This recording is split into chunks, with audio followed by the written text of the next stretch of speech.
So the question that I'm going to pose to you is, do you know how to get better results without burnout? If you're brand new to me, my name is Susan McVeigh, and I'm a married mama of two and a business sales and wealth strategist. And here on this channel, we talk about all things business and sales, money, and faith. Okay, with hashtag real life thrown in, because I'm a real human and I don't live in a perfect little bubble. So today's topic is a follow-up to yesterday, and I apologize for the echo. I don't know why it's so echoey in here today, because I've been doing this every day for the last week or so. So yesterday's topic was all about the 80-20 rule, and I would highly recommend that you go and watch that at some point, right? So you don't have to stop and go watch that first, because it's not like that one and then you need this one, but they're related, okay? Because I think that it's important for us to recognize that you're already doing some amazing things. You're probably already getting some kind of results, but it may not be all of the results that you want to see, and you may not be seeing as much results as maybe you want, and that's probably why you stumbled across this video. So if that describes you, put a 1 in the comments and let me know where you're watching from, whether you are live or on the replay. So again, the question that I want us to consider is, how do you get better results without burning out? Because when I'm working with high achieving women, which is the majority of the clients that I work with, although I do have a handful of men, that oftentimes what ends up happening is that when you want to achieve more, when you want to hit bigger goals or go for kind of the next level, automatically what ends up happening is that there are constraints in your life, right? So maybe you have a constraint around time. Maybe you have a constraint around energy. Maybe you have a constraint around resources, like limitations around the people who are available to help you, so team members. Maybe you even have a restraint around money or income, right? The access to tools and resources, your own energy and focus, your own brain power, right? So all of these are constraints. And what that means is that you have boxes. Sometimes they're imaginary, sometimes they're real. And so I do want to recognize that there are absolutely sometimes like constraints that we have to operate within that can limit, in some ways, the results that we can achieve. And so it can feel like in order to get better results or more results, or to just keep going in the thing that we're doing, that there's a risk of burning out. There's a risk of you not having enough time, not having enough resources, not having enough money, not having enough team, not having enough energy to be able to keep going. Can you relate to any of that? So what I know in working with a lot of my clients is that, and I think it's Einstein that says this. I think it's Einstein that says you cannot solve a problem from the same perspective or, at the same moment as you are experiencing that problem. And what that means is that when you are in a problem, when you are like down in the dumps and thick in the weeds of what it is that you are struggling with or trying to overcome, that is very difficult for you to see a solution from that limited viewpoint. And so this is why it is often so helpful to just take a break. Like when you're getting really, really frustrated that things are not going your way, or you just can't figure out an answer, that taking a break, taking a pause, walking away from the desk, going for a walk outside, playing with your dog or your kids, even just having a nap, right? Just taking some moments to breathe can give you some perspective, because when it's right there in your face, it can feel all consuming. And especially when we're dealing with problems and challenges, which, hello, that's real life, it can become very, very persistent because we are only looking at the thing right in front of us. And as a result, the solution isn't going to be super evident. And when we create that space, it allows us to then get a different perspective. So that's what Einstein is saying when he says you can't solve a problem from the same space that the problem is in, right? Like the solution comes from a different perspective.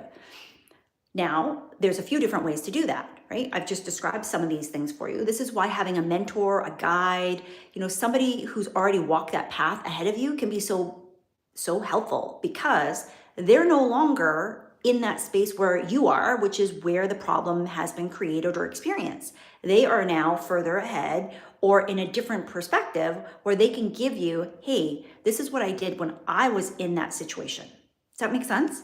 So you can definitely do this on your own. Sometimes it takes a little bit longer and sometimes it can feel a little harder. So for me, I always like the shortcut, and most of my clients, that's what they come to get my help with, is because they want the easy button, knowing that they're still willing to do the hard stuff, which is the actual work of it. So we're going back to this topic of how do you get better results without experiencing burnout? So number one, you need to know what it is that you're doing that is actually generating results for you. Now, everybody's going to be different and every situation is going to be a little bit unique. That being said, success leaves clues. That's what Tony Robbins has said, right? So if you go back and look at the patterns of your own success and the things that you're doing right now that are generating results, what does that look like, right? Because oftentimes what ends up happening is that we are not able to let go of things simply because we are operating within the constraints, which I already described, right? So a lot of times it's time, money, energy, resources, the things that maybe are bumping up against the thing that you actually want. So I'll give you an example. For me right here, I've committed to going live on YouTube every day for the course of a month. We are not even halfway through. And I'd like to be able to schedule things, but the reality of my life right now is that I can't always do that. Now, as somebody who has structure and routine and patterns, that is a little bit anxiety provoking for me, but I got to roll with the punches. Now, my family is all home for the holidays.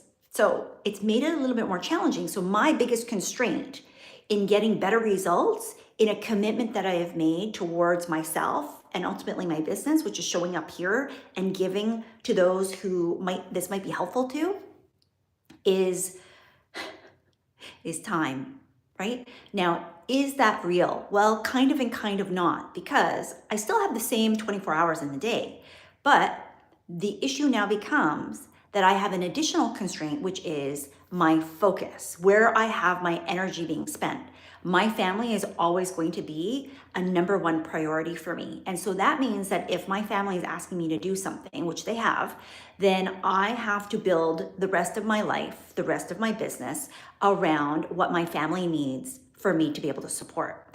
Today was one of those days where, in order for me to show up here, I had to balance what I was doing in my family life. My son needed to go and run some errands, and I had to go with him to do that. And while I wanted to come on here earlier, right, because I know for me, I get better results. I have seen the data that indicates that in order for me to show up at my best, it needs to happen earlier in the day. In order for me to really get the best results in terms of what I'm expecting or what the data would show me for YouTube, even with the small amount of time that I've been on here daily, my gut also shows me that earlier in the day works better. So this is why I'm sharing with you, like sometimes in order to get better results without the burnout, we just have to manage the constraints that we have. And so if your energy, if your focus, if your time, if your money, if your resources, like your team members, they're not available, then you're going to have to operate within those constraints. But in order to really avoid burnout, in order to actually get the results that you want, here's the thing that you have to consider. Is if I was to continue to do this forever, what would I need to be able to do in order to make that happen? That does not mean that the thing that you're doing right now, you have to do forever.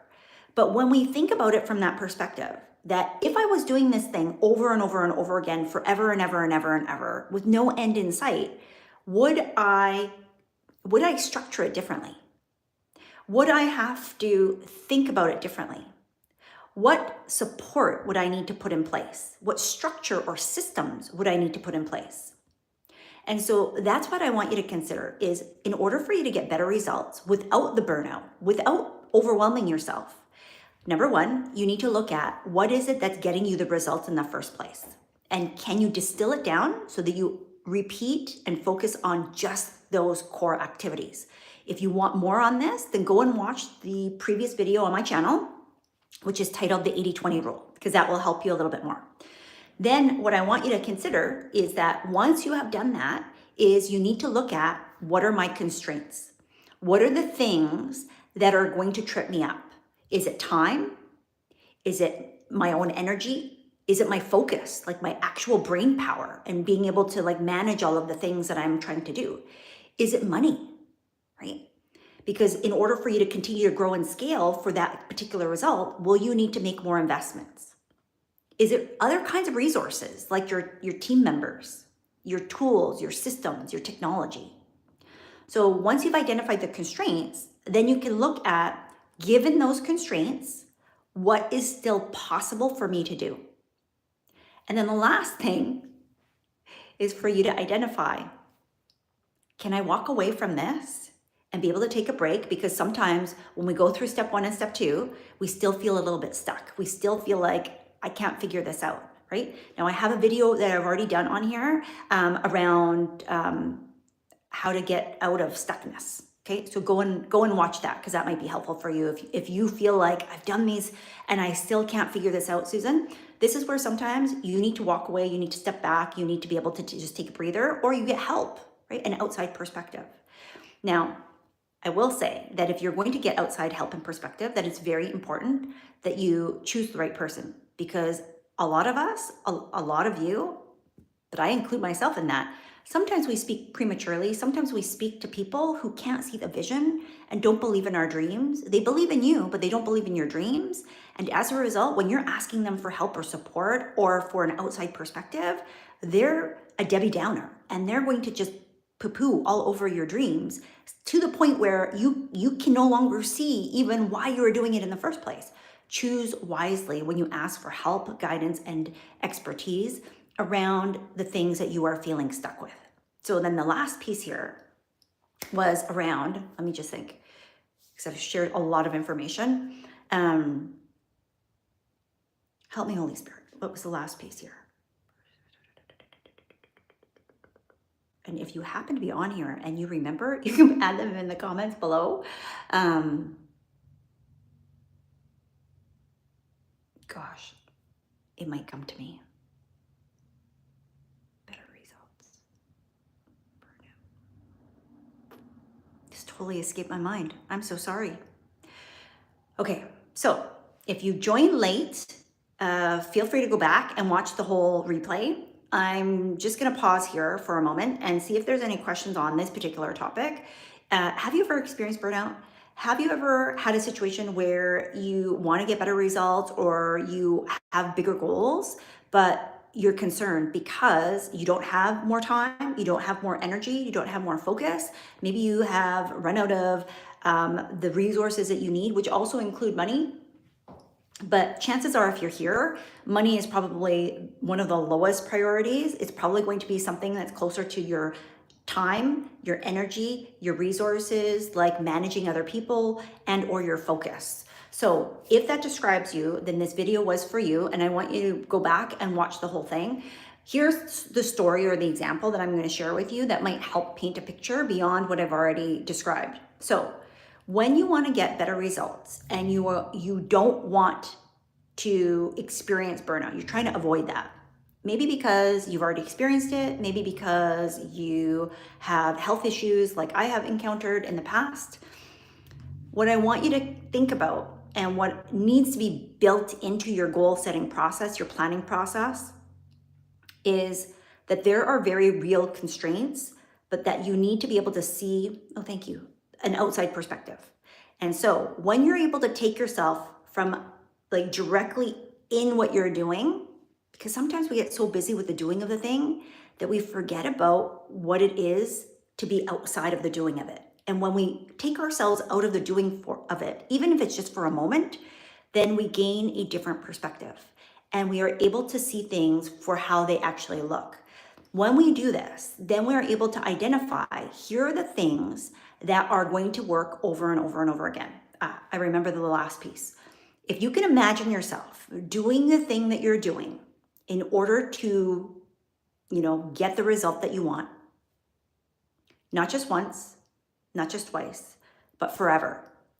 And I don't say that because you have to do it forever, but when you think about, if I had to do this for a decade, right, for 20 years, what would that need to look like in order for that to be sustainable? And maybe tomorrow we'll talk about sustainable success. But I know for me that when I think about those things, and we get to zoom out, that perspective alone will allow you to see there are things that perhaps you have been doing that no longer need to be done, right? That sometimes we have to do certain things in order to just get going. But once we've gotten going, those things are no longer super relevant to the process or to the outcome, the result that we want. And when we are so in it, it becomes really difficult. Hello, Avery. So nice to see you again. Hi. Right?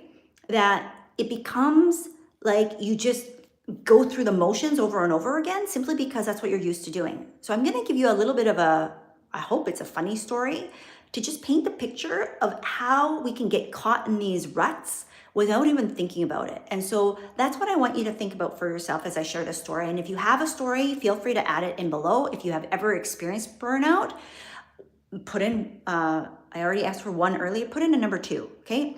And if you are trying to achieve better results, put in a number 5, because that's my favorite number, okay?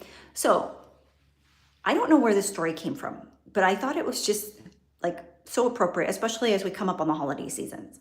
So there was a family and they were making a roast for their holiday dinner. And before they put in the piece of meat into the baking pan, they cut off one end and one end. So they trimmed the ends, okay? They trimmed the ends and they put it in the pan. And afterwards, they took the roast out, had dinner, the family was over, they were having a great old time. And somebody who is not part of the family had asked, why do you guys do that? And they said, do what? I said, why do you cut the roast before you put it in the pan? And they said, oh, because that's what my grandma always does. Now, grandma happened to be in the other room and she overheard that as she was kind of walking in. And so when she heard, well, grandma always does that, then she realized grandma always does what? And they said, oh, you always cut off the ends of the roast. And she said, oh, no, she'd done it once. She had done it once because the roast that she had was too big to fit in the pan. She only had one roasting pan. And I mean, you can imagine you have a whole house full of people who are going to be coming over for a holiday dinner and the main course has to go in. You'll only have the one pan. Well, the pan can't be made bigger, but the roast can be changed, right? And so for her, in order to get the result that she wanted, which was, I need to be able to feed all these people, she trimmed the end. Well, imagine a young person, right? Probably a child who didn't understand, just thought, that's just what we do. And that's essentially what happened. So that, and it may have been great grandma, right? The point of the story is sometimes we catch on to things. So we're watching and observing, and we don't always ask questions of why we do these things. In fact, I'm going to guess that if you were a kid, the number one question that a child asks is why. And any parent will tell you that by the time that child is 2, they have heard the question why like a bajillion times, because it is probably the most popular word that a child behind their mom and their dad's names, like mama and papa, that they would be asking over and over again. And because we get so annoyed, we usually tell children to stop asking why. Well, that means that as an adult, we stop asking why. But the question why is one of the most powerful questions that allows you to think strategically to get the answers that you desire, including how do you get better results? Why are you doing the things that you do? What is actually going to get the result in the first place? When you are doing the things that you are led to do just because this is how it's always done, I want you to challenge yourself and say, why are we doing it this way? And this is why, if you've ever worked in any company and somebody new comes in, people get annoyed, right? Because guess what they ask? Why? Why do you do it like that? Why are we doing that? What happens when? And you're like, please stop asking me these questions. We just do them this way, right? Am I the only? Now, I've trained a lot of people. Trained a lot of people. And so this holiday story is not unusual, because even though you might not be doing that to your roast to get it to fit in the pan, maybe you're doing that for something else that you're now finding frustrating because you're bumping up against other constraints. Maybe it's impacting your time. Maybe it's impacting your energy. Maybe it's impacting your focus, right? Your brain power. Maybe it's impacting your ability to think creatively. Maybe it's impacting your relationships. Maybe it's impacting your ability to show up for yourself or for your family. Maybe it's impacting your health. Maybe it's impacting your bottom line results. Maybe it's impacting, if it's bottom line results in your company, maybe it's then impacting your cash flow, right?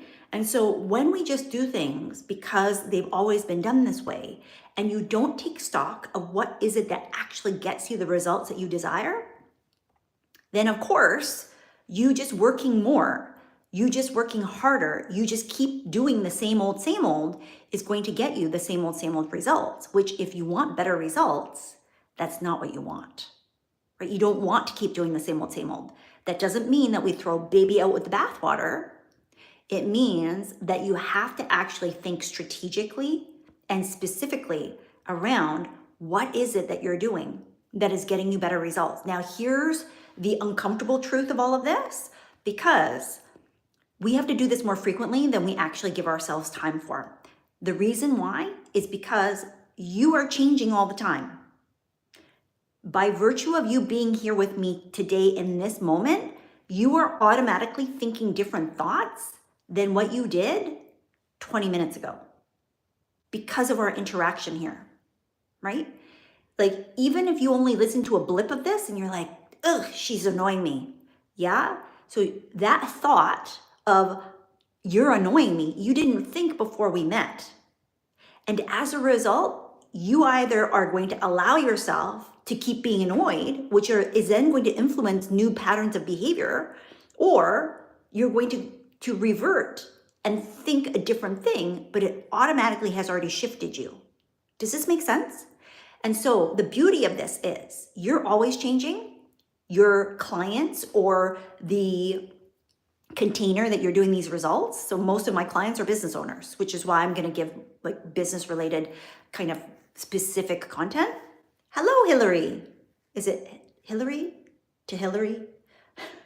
Because it says the Hillary H30. So I'm hoping that your name is Hillary, but if it's not, please correct me, okay?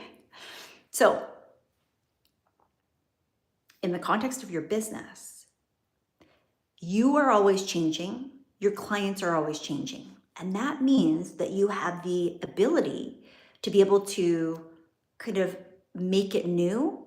That's not to say that you're going to have to like redo everything. It means that if we get, and I'm going to be the first that admits this, because I like routine and I like structure. My Myers-Briggs personality profile is an INTJ. So once I have figured out a structure, I really just like to create templates for myself because it saves a lot of time. It allows me to just like rinse and repeat. And so I like doing this with my clients too. But the reality is that human beings are not a process. Human beings are not robots, right? And as a result, you are being influenced by what you just went through today. Just before you came onto this video with me, whatever you were exposed to is going to create context for how you're going to receive the information that I shared. If right now you think that you're getting good results, then the information that I shared with you is going to be received differently than somebody else who is experiencing more frustration around their results. Same information, but the experience is different, right? And so this is the same for you. So then you might be asking yourself, well, then Susan, like, how do I actually figure out the things that are making the biggest difference so that I can keep doing them so that I don't experience the burnout? This is where you have to be tapped into yourself to understand what is it, and give yourself permission that when you're doing things just because, like the example that I gave you of like cutting off the ends of the roast, because that's what we just have observed way back when, and then it's just been carried down through the generations. When the pan fits, like the roast fits in the pan, you don't need to cut off the ends.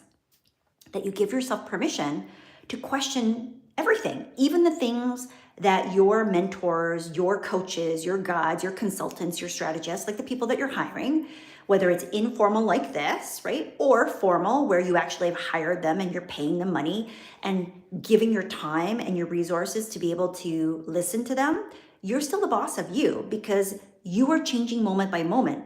And as a result, you have to take that power and authority to say, you know what? In this moment, the kinds of results that I want looks like this. The way that I want to do this looks like this. When I do this in my business, it doesn't make me feel so great. When I do this in my business, I notice certain things about myself. When I do this, I notice that I talk to myself in this way, and I don't like that.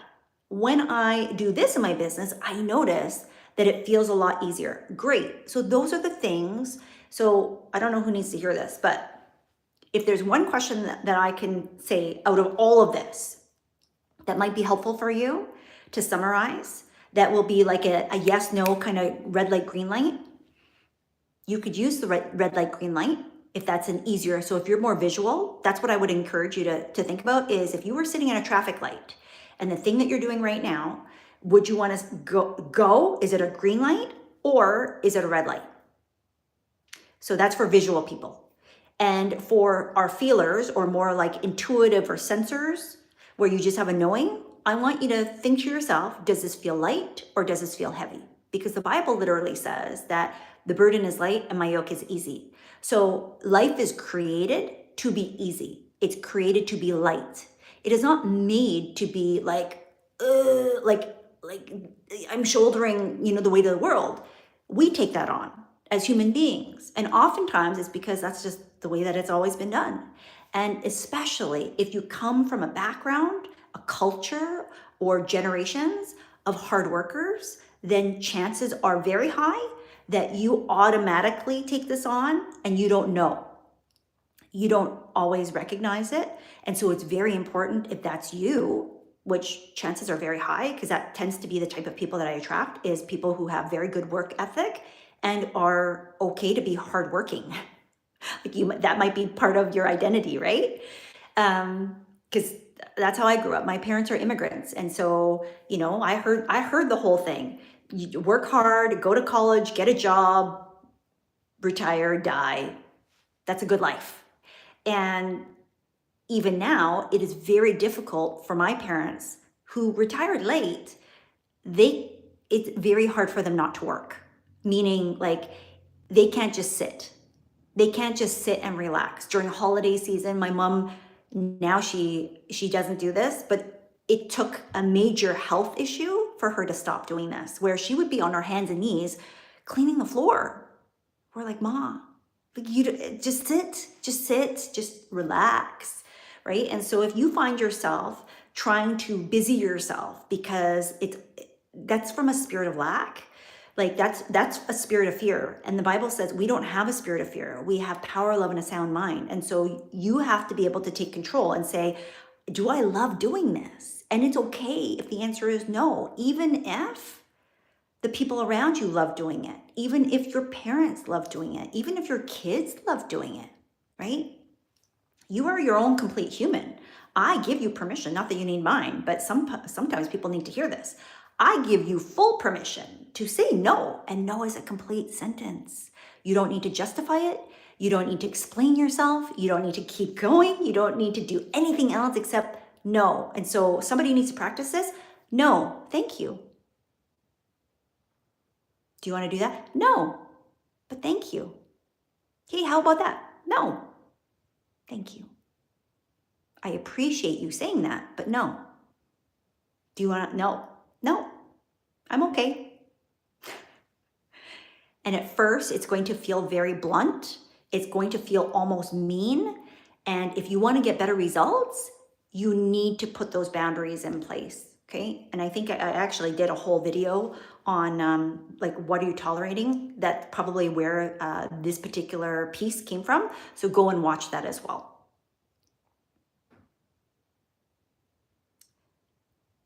The Hillary.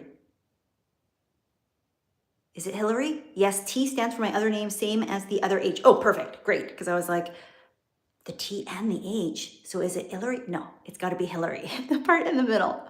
I'm just grateful for life, even the odds are against me. Change your words, right? Change your words. If you believe that the odds are against you, you're always going to have something come up against you, because the power is within you. Life and death is in the power of the tongue. And so right now you get to choose. I choose to believe that you can have a life where the odds are in your favor, where everything works out for me. Everything works out for me. And it may take a little bit before your sphere of this universe, right? Your physical world starts to reflect that back. But you have to be able to take the power, because you are the most powerful creature right now in your vicinity, right? We don't control other people, but we control ourselves and what we see in our perspective. And so if right now, and this is part of what I talked about at the beginning, if your perspective is the problem that you have, you can't solve it with that same perspective. You have to remove yourself from that perspective, or that's probably why you met me right now. You have to meet somebody who has a different perspective, who can say, hey, I know what that problem is, and here's maybe a different way to look at that, or here's another way that you can be able to solve that, right? And so first we have to be able to see something where that opportunity resides. And if you don't, then you're still going to be right. It's just whether or not you're right in the direction of your dreams, your desires, and your destiny, or the opposite. I'm going to give you a story in just a minute. Hillary, you had 3 names. Amazing. I love it. Right? I do need to hear it. I'm glad. So you're asking, how do I create life to be easy? Because I've tried my best, but still trapped in poverty. So I want you to be very mindful of your words. Okay? Because when you say words like this, that might be the fact of your reality, but facts are not faith. And so if you can believe for it, because if somebody else has what you desire, what you're being shown is that it's possible. You might not believe it for yourself yet, but as long as you believe that it is possible, you are opening up the door that exists, right? So that's my question to you is, do you believe that it is possible? Because I'm going to tell you right now, and I normally don't share this information, but for some reason, Holy Spirit has asked me to share this with you. You are having a conversation with a multimillionaire.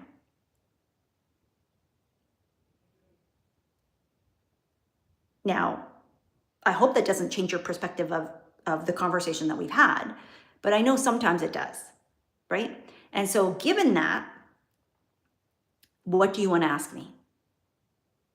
Okay, because I did not come from money.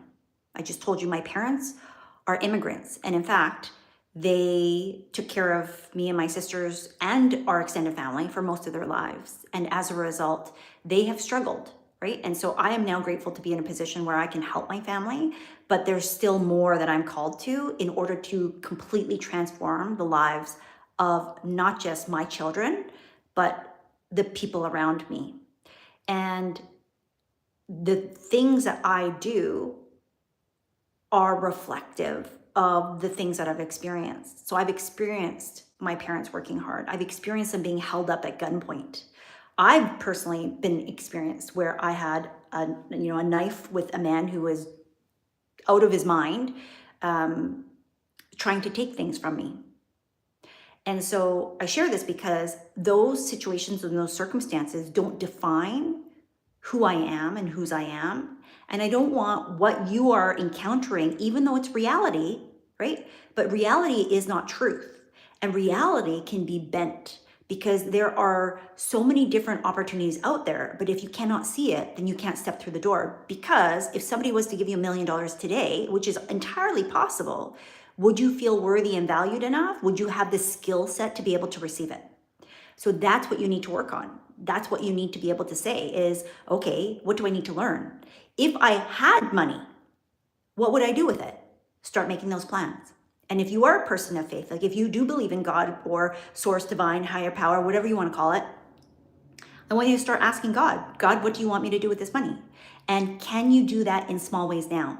If you think that you are going to give people money when you have a lot of money, but you aren't able to give now because it's really difficult, then you're not going to do it when you have more. How do I know? Because I've seen people not do it. I've had the privilege of being in finance for most of my corporate career. And so I know what people actually do with their money. I've been able to see behind the scenes what they say they do and what they actually do with their money. And a lot of it is doo-doo, not the good stuff, right? So you believe in God. Amazing. Okay, how did you achieve that? Just like the Bible says, little by little. And maybe we'll talk about this in an upcoming video. So make sure that you subscribe, make sure that you are following and have the notifications on, because as I had shared at the very beginning of this, I would love to be able to come on here consistently every day at a set time, because that's my personality, that's my nature. But my priority is my family, my priority is my health, and we're coming up on the holiday season. My kids are home for the holidays, and so my number one goal is to spend as much time with them and to be available to help support them as much as possible. And as a result, they're teenagers. Yeah, I ask, what do you want to do today? And I was like, I don't know. What time do you want to do this? I don't know.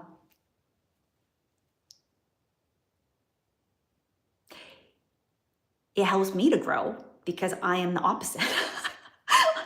I am a planner by nature. I'm very structured. I like routine. I like if I can just have it all of the same. If I could wear the same thing every day in order to eliminate a decision from my life, I would. I would.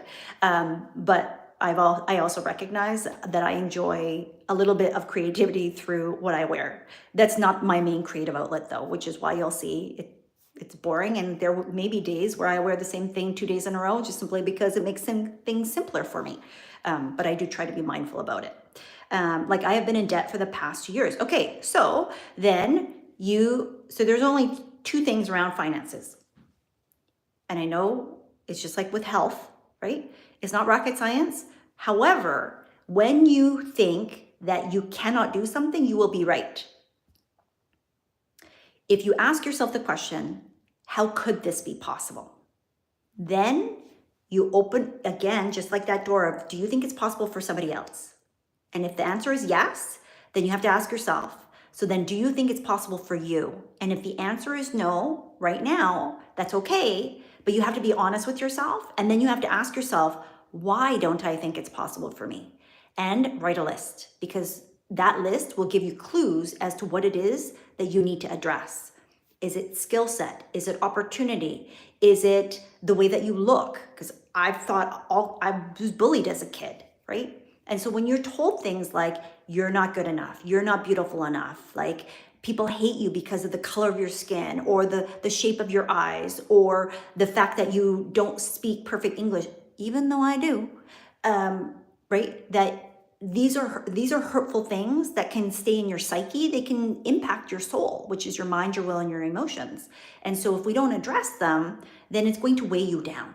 And it does not matter if you win $1 million, you will find ways to lose it all. How do I know? Because I have literally had clients who have won the lottery, not once, but twice, and have almost nothing to show for it. Thank God that they were able to invest in other things that were very difficult for them to use, like property, like meaning they couldn't just up and sell their house right away.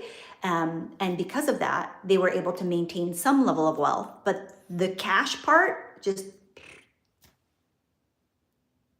because their wealth consciousness, like how wealthy they felt, how they perceived their own version of wealth, did not match.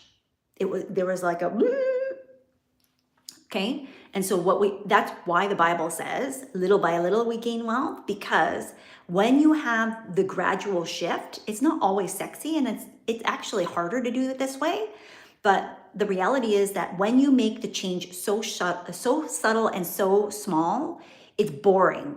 But the boring stuff actually works the best because your body gets so used to it that it just adjusts. On the flip side, it means that most people will say it's not worth it. It's not worth it to save $10 a week. But if you put $10 aside every single week for an unborn child, that amount of money would be $1 million by the time they retired. And you wouldn't even need to put it in for that long, like 10 or 20 years. Is it worth it then?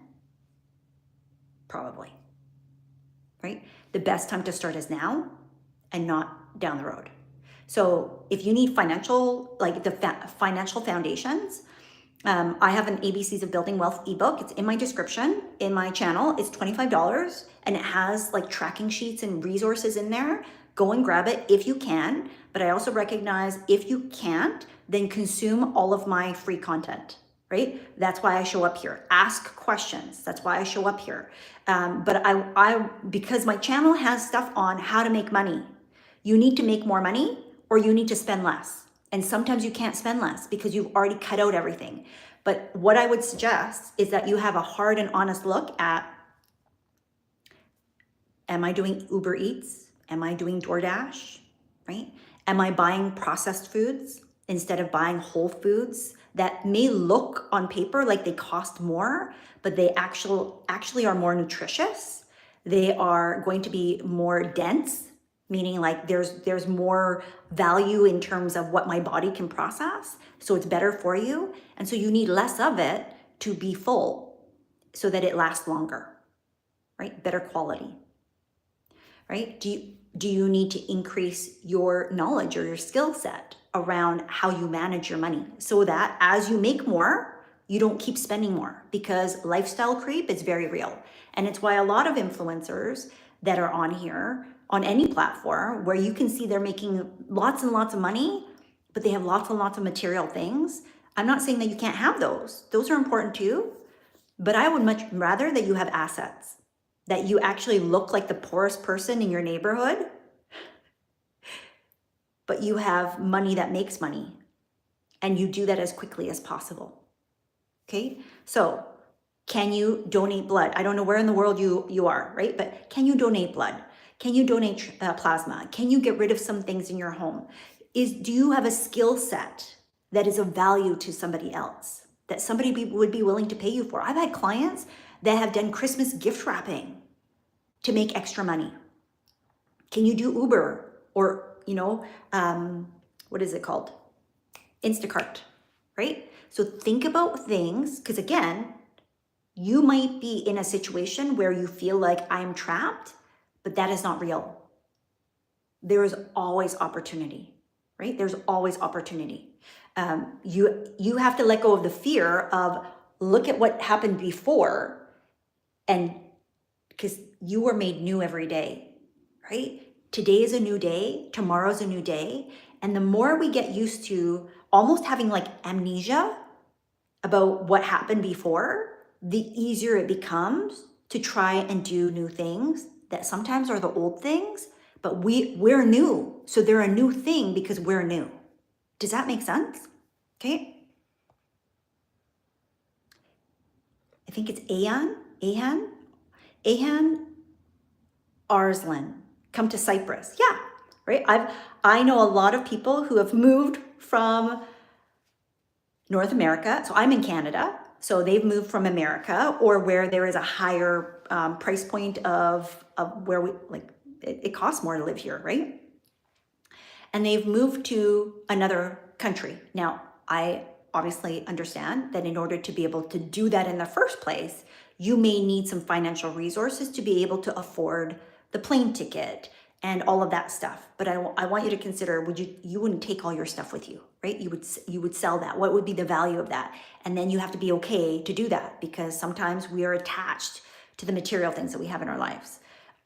I will say the same thing, right? Your memories, your experiences, the things that are sentimental to you are often going to be the things that hold the most value, that are not going to have as much value to somebody else, and are the hardest to let go of. Sometimes they're bulky too, right? So you have to just consider all of that as well. Okay, I'm just looking through the comments here to see if I've missed any other part of this conversation here. So Hillary's saying, that's the question I always ask myself. Like, I work hard, but at the end of the day, I'm still on the same path. Yes, you're from Zimbabwe, currently living in South Africa. Amazing. Okay. Hello, Gigi. Hillary's saying, I once had a business that was floating so well, then I got broke due to the corona issue, so I ended up taking loans trying to bounce back, but unfortunately it didn't work out. What was your business? Were you doing a brick and mortar business, like a physical location, Hillary? Or if you can give me a little bit more information, I'm more than happy to see if I can give you some suggestions. But here's what I want you to think about. If you already did it once, you can do it again.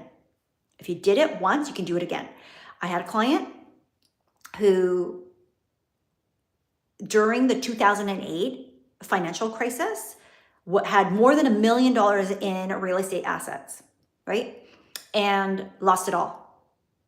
Lost it all. Even worse, she went bankrupt, and even worse, then found out afterwards that her accountant made a mistake on her tax, and she owed the IRS like over $40,000. It was heartbreaking. And so she had been fired, not once, I think not even twice, maybe 3 times. So as you can imagine, her confidence was just shot. She was just beside herself, and she was having a major health issue. And so she was able to get to the point where she ended up just recently over $100,000 in net worth. So and again, she didn't do it all in one shot.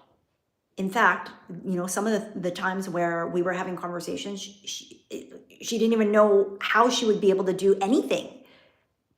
But if you can get up and just do one thing, and then just do it again and do it again and do it again, and know that, again, if somebody else can do that and get the results that you desire, then it is possible for you too. And if that is something that you want to do, then ask yourself, how can I do that?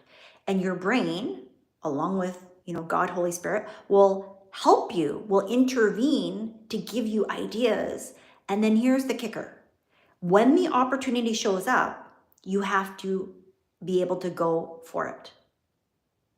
Make sense? Because oftentimes what ends up happening is our past trauma, hurts, and memories, and the pain of that, the disappointment of that, the regret and the shame will prevent us from being able to take an opportunity that comes in front of us. And then we keep staying stuck. So do not punish yourself for a mistake that you made or a decision that you had. We all make mistakes. We all make decisions. We all have things that happen that we wish could have gone differently. Like, I am not perfect. There was, I think it was 2 years ago, I was doing an investment, and I should have known better, right? And I say this because we all say these same kinds of things to ourselves. Now, to give you back history, I have a 20-year track record in the finance industry. So this is not something that I just learned off of YouTube. No offense, because there's tons of great and amazing information on YouTube, but that's not how I learned.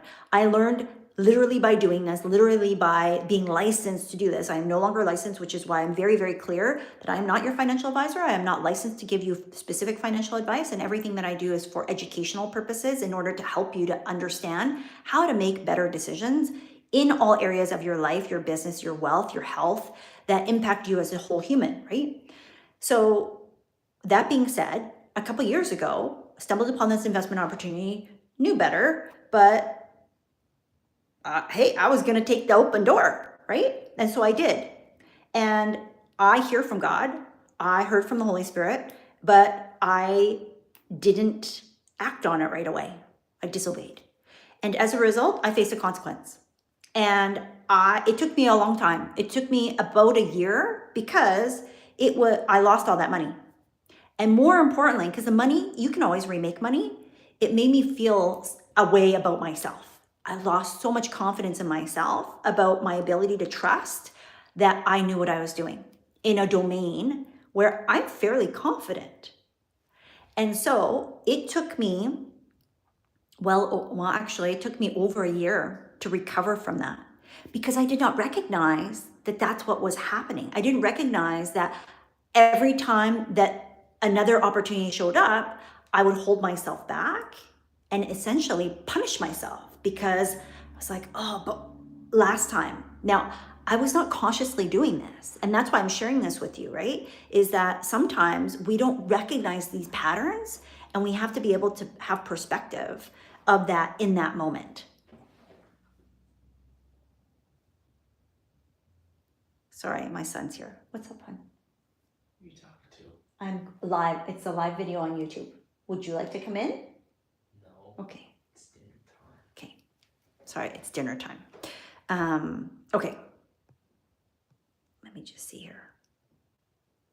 Hillary is saying, so this year in May, I decided to come here in South Africa to look for a job, but I haven't been lucky. Okay, again, so we don't rely on luck. We rely on, I rely on God, but I also rely on, are you taking the actions? Are you applying?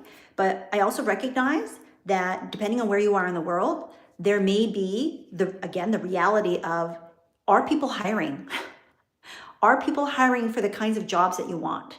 And if the people who are hiring are in other kinds of jobs, how are you positioning yourself so that you can actually be marketable for those jobs?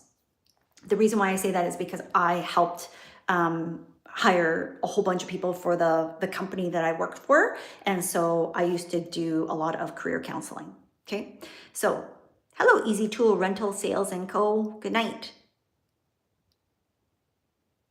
Hillary is saying, sometimes I do part-time jobs in the construction just to put food on the table. Amazing, right? So this is where, again, maybe that is, if that's working for you, keep doing it. I would recommend that you look at freelancing sites like Fiverr or Upwork, word of mouth, right? Sometimes this is the uncomfortable part. So where I live in the world, there is an app called Nextdoor Neighbor, right? It's a green icon with like a small N. And especially around the holiday season, but really all throughout the year, especially in the last year or two, where things have been a little bit up and down in terms of inflation and job market and opportunities and just bills, debt, that sort of thing, that people are on there saying, here's what I can do. I can help with running errands. I can do delivery if you need to return parcels. I can go and help you pick out your groceries at the store. Like, people are saying things like, can I come and clean your house? Can I come and do yard work? Like, people are posting this, right?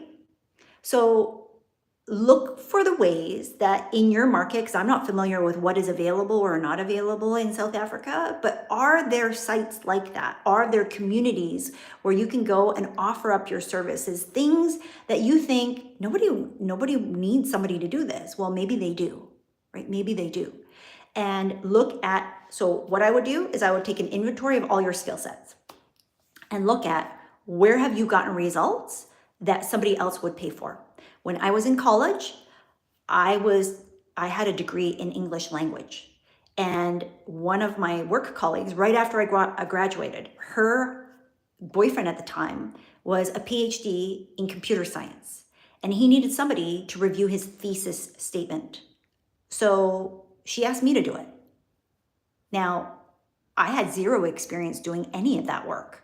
But because I was a native English speaker and she was not, she was an immigrant to Canada and so was her boyfriend, that automatically moved me above her skill set. And then the fact that I had a degree in English language, she said, well, why wouldn't you do it? And so they paid me for that. Now, I would have gladly done that for free. But it was a skill set that they valued. And as a result, they paid me, right? So sometimes there's things, gifts, experiences that we have gone through that we don't even think is something that people would find of value. I have a friend who's in the UK. Hello, Dorinda. I hope I pronounced that right? And she started like a catering business, making meals for people. Because as people now started to go back into the workforce, like having to leave the house, they were like, wow, I'm kind of used to cooking for myself and having like a meal at home, and I don't necessarily want to go out to a restaurant to go and eat, but I kind of want the same kind of service. So that's what she was doing. She would kind of like take home meals. So she birthed the whole business out of that. And then she switched again because I just saw her post on Facebook, and she was like, oh, actually I'm helping people create swag bags because she loves to shop. She has a background in sourcing, like sourcing these things, and design. And so I want you to, again, just think about what is it that you've done, not just in a past business, not just for work. And sometimes it is, you just have to find something to do, right? And that's okay. But again, just take it one step at a time.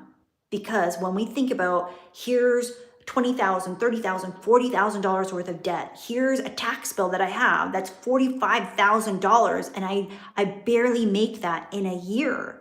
And yet, little by little, bit by bit, everything can be taken care of, right? Here's what I would say for anybody else that is dealing with financial things, especially as we come up to the end of the year.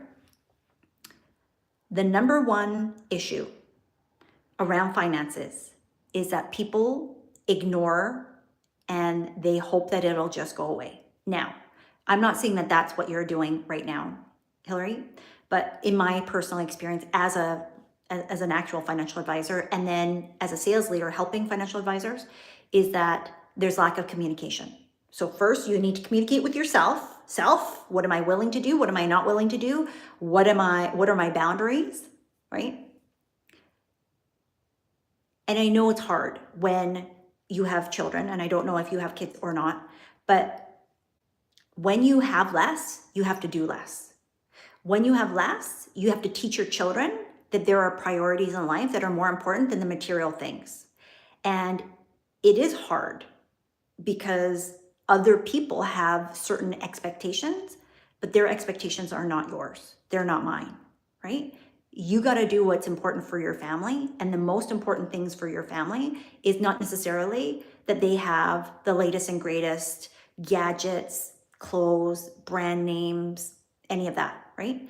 And again, I don't know what's going on for you. If it's difficult to put food on the table, like these are things. My kids have gone to school with kids who did not have food, right? So I understand this.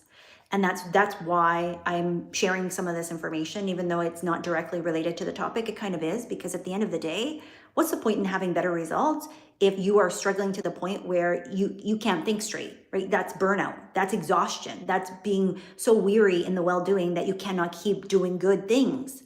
And me talking about all of this needs to be also practical, right? And so this is the practical, pragmatic, like here, boots on the ground, what do we do in order to actually make this work? Gigi says, have him say hi. Oh, he would die. Like, no, not at all. Okay, so Hillary used to buy and sell cell phone accessories. You can still do that. But can you do it digitally? Can you do it digitally, right? And before you even set up a website, can you set up a Google document where you create a catalog? And maybe you don't have all of these items, right? So, but I'm just saying, like, what could you do? Could you use Facebook Marketplace? Because you don't need to, that's not anything that you need to charge for. Does this make sense, right? Because again, I know that there's gonna be excuses that you're gonna start putting up where you're like, I can't do that, I can't do that. Again, the question becomes not, why can't you do that? It's, how can you do that? How can you make that possible? Where is an opportunity that you might be overlooking? And I declare this over you. I'm going to pray this over you right now. Lord, we just ask that every single person under the sound of my voice that is on this video, whether you're live or on the replay, That if you are struggling to see an opportunity, if you are struggling to see better results, that you are understanding that there is opportunities literally all around us, that you would open up their eyes and open up their ears so that they could see and hear exactly what is for them. And more importantly, that when it shows up, because it shall, that they would have the courage, the conviction, and the boldness to be able to go after it, no matter how crazy it looks. In Jesus' mighty name, amen. Okay, I'm just reading here.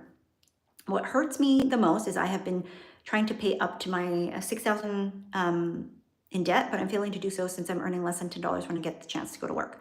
So you need to negotiate and just talk to everybody.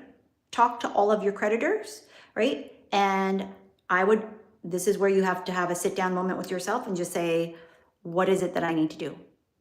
Can I go back? Do you have family, right? So I don't know what your situation is, and I definitely am praying for you. I just prayed out loud here for you. There sometimes are circumstances where you're going to need to get help. And sometimes you're just gonna need to go and ask people and look for the resources, right? That's just the reality of where you are right now. But again, the reality is not the truth. And so you get to rewrite your story and you get to figure out a different way. But sometimes you have to deal with the here and now. And that means that you have to do hard things. And it means that you're going to have hard decisions and hard conversations to tell people this is what's going on. And then, just like the widow with the oil, I only have this little bit. What do I need to do? Go and borrow the vessels. Go and borrow what it is that you need to do. Now, I'm not talking about literal borrowing because that's where you are right now. I'm talking about go and ask every single person that you know, what is it that you have a value that somebody else would be willing to pay for? What is it that they need help with? That if it's in your skill set, would you be able to do that with them and for them? And how much would they be willing to pay? And then if you're giving yourself, well, I can't do that, or that's not worth it, then that's on you. Then that's on you, right? We can only do so much to the point where sometimes you just got to get over the hump, right? So I'll give you an example. When I first started in my career, I was on contract or hourly, had student loans that were $28,000, credit card debt that was over $3,000. And I did not want to go back to home. And so I had to pay rent of $800 a month. And I had zero guaranteed income. Now, I did have a job, but it was paying me minimum wage, which was, I think, $8.25 an hour. And so because of that, with a 5-year degree, right? So I share this because, and I don't want to belittle your experience, but I want you to know that what I'm saying to you is not just because I have helped thousands of clients with their finances. It's because I know what it's like to feel like I have to scrimp and save and I can't get ahead. And if you don't change your perspective, if you don't look at opportunities, if you don't allow yourself to do the hard things, and sometimes that means, did I want to have a job at $10 or $8.25, which later I got a second job? That was during a recession here in Canada. After 5 years of paying for a college degree, no, not at all. I thought I was going to be making like $40,000, $50,000 straight out of the gate. It took me over 4 years. It took me over 4 years to start making over $40,000 a year. So I share that so that you understand, because you asked, how did you do it? I did it little by little. I saved $25 a paycheck. And by the time I was 40, it had grown to over $1 million. Okay? And so, hi, Nick. It's wonderful to meet you too. Welcome. Right? You have 2 kids, a girl and a boy, age 8 and 4. So one of my, I don't know what to call her, mentor friends, people that I have a lot of respect and care for, she was a single mom, a teen mom, and needed welfare. Like that, she needed to go to the welfare office and be like, I need help. And when she got to the welfare office, she realized, I don't belong here. Like, if if I am a wealthy woman in a very poor situation. And so she wrote a book because she loved to write. And she sold that book by standing on a corner and working in a bar. Like, she did whatever she could. And she just shared recently that when she was in those situations, when she did not have the money and the means, she did not buy her children presents for things like Christmas. That's hard, right? But those are the decisions that she had to make so that she did not go deeper and deeper into debt in order to make her children feel good temporarily. And that then bound them to a lifestyle that would then encourage making poor decisions continually, right? So that's hard. That's why I'm saying this, is that in order to get to better results, we have to make hard decisions. Make sense? Okay. Oh, I forgot. We have to go to Costco. Okay. So I would love to stay and help more, but I am not able to. There are no such kind of apps over here. Okay. So Hillary, this is where sometimes you just have to figure. Again, I don't know enough about what's going on in your area of the world, and I apologize because I know that I have a lot of privilege being where I am. But this is where sometimes you have to get resourceful. Right? And look at, are there mentors who are in your neck of the woods, like in South Africa, who've been able to make it work, where sometimes you need more personalized advice than what I'm able to give you, which I totally recognize. But I'm hoping that the perspective that I've given you may help to shift so that now you can look at opportunities. Can you move back home with your family, right?